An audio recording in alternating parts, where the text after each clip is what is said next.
10টি psychological facts যা সবাইকে অবাক করবে। নাম্বার 1, আমাদের মস্তিষ্ক ঘুমের সময়ও সক্রিয় থাকে। সেই সময় মস্তিষ্ক জেগে তো থাকে, বরং সক্রিয় থাকে, কারণ তখন স্মৃতি গঠন, সমস্যা সমাধান ও তথ্য প্রক্রিয়াকরণ চলে। এজন্য ঘুম থেকে উঠে সমস্যা সমাধান প্রথমে মাথায় আসে। দিনে শেখা তথ্যগুলো ঘুমের সময় শর্ট টার্ম মেমোরি থেকে লং টার্ম মেমোরিতে স্থানান্তরণ হয়। নাম্বার 2, একজন প্রাপ্তবয়স্ক মানুষের মস্তিষ্ক প্রায় 20 ওয়াট পর্যন্ত বিদ্যুৎ উৎপাদন করতে পারে, যা দিয়ে একটা ছোট এলইডি বাল্ব জ্বালানো সম্ভব।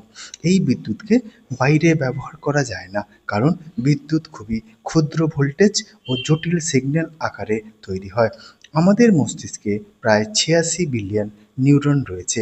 প্রত্যেকটি নিউরন অন্য নিউরনের সাথে ইলেকট্রিক্যাল সিগন্যাল আদান প্রদান করে, যাকে আমরা নিউরাল পালস বলি। নাম্বার 3, আমরা মনে করি আমরা সচেতনভাবে সমস্ত সিদ্ধান্ত নিই, কিন্তু গবেষণা বলছে প্রায় 90% সিদ্ধান্ত মস্তিষ্কের অবচেতন অংশ থেকে আসে। তাই আমরা অনেক সিদ্ধান্ত যেগুলো নিই সেগুলো অজান্তেই আমাদের অবচেতন মন সেগুলোকে নিয়ন্ত্রণ করে। নাম্বার 4, হাসি মুড ঠিক করে। যখন আমরা হাসির ভান করি বা মিথ্যে হাসি, তখনও মস্তিষ্কে ডোপামিন ও সেরোটোনিন হরমোন নিঃসৃত হয়, যা আসলেই মুড ভালো করে। হাসি কিন্তু মস্তিষ্ককেও ফাঁকি দিতে পারে। নাম্বার 5, একাকিত্ব শারীরিক ব্যথার মতোই প্রসেস করে। এজন্য একা থাকলে মন খারাপের পাশাপাশি শারীরিক অসুস্থতাও হতে পারে। নাম্বার 6, প্রিয় গান ডোপামিন বাড়ায়।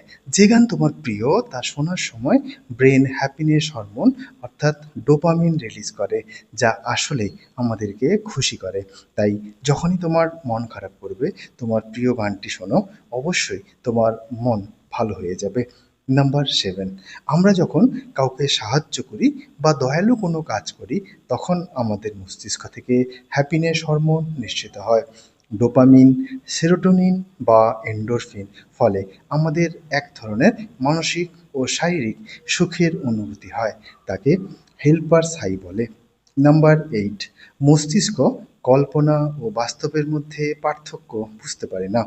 তুমি যদি লেবু কামড়াচ্ছ এটা কল্পনা করো, তাহলে মুখে তোমার লালা আসবে, কারণ মস্তিষ্ক সেটাকে বাস্তব হিসেবেই মনে করবে।